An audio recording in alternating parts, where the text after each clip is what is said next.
اب ذرا توجہ، سیدنا غوث اعظم کا یہ فرمانا کہ میرا یہ قدم تمام اولیاء اللہ کی گردنوں پر ہے، یہ بات تو ٹھیک ہے، لیکن اس سے بڑی بات وہ یہ کہ اس وقت تمام روح زمین کے اولیاء اللہ میں سے کسی ولی نے یہ نہیں کہا کہ نہیں میری گردن پر نہیں، بلکہ روح زمین کے تمام جتنے بھی اولیاء تھے سبھی نے اپنی گردنیں جھکا لیا،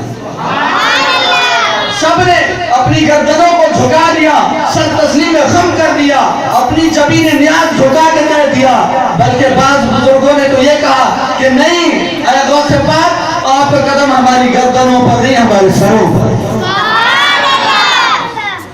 تو پھر میں یہ کہوں تو اس میں کوئی مبالغہ نہیں ہوگا کہ حضرت جنید بغدادی رحمۃ اللہ علیہ کا مقام بہت اونچا، لیکن میرے غوث پاک کی شان ان سے بھی اونچی، حضرت بایزید بستامی کا مقام بہت اونچا، لیکن میرے غوث پاک کی شان ان سے بھی اونچی، حضرت ربیہ بصریہ کا مقام بہت اونچا، لیکن میرے غوث پاک کی شان ان سے بھی اونچی، حضرت بابا فرید الدین کا مقام بہت اونچا، لیکن میرے غوث پاک کی شان ان سے بھی اونچی، حضرت نظام الدین اولیاء کی شان بہت اونچی، لیکن میرے غوث پاک کی شان ان سے بھی اونچی، یہاں تک کہ حضرت جلال الدین رومی کی شان بہت اونچی، میرے غوث پاک کی شان ان سے بھی اونچی، حضرت مجدد الفیشانی ثانی کی شان بہت اونچی، لیکن میرے غوث پاک کی شان ان سے بھی اونچی، اعلیٰ حضرت کی شان بہت اونچی، لیکن میرے غوث پاک کی شان ان سے بھی اونچی۔ اسی وجہ سے اعلیٰ حضرت نے خود فرمایا واہ کیا مرتبہ اے غوث ہے بالا تیرا، اونچے اونچوں کے سروں سے قدم آلا تیرا۔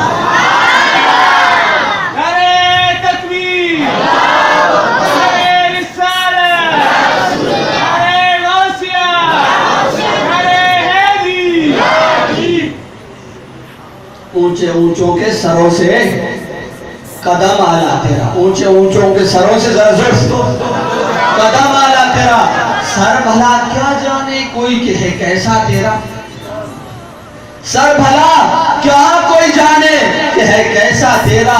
اولیاء مرتے ہیں آنکھوں پہ وہ ہے تلوار تیرا،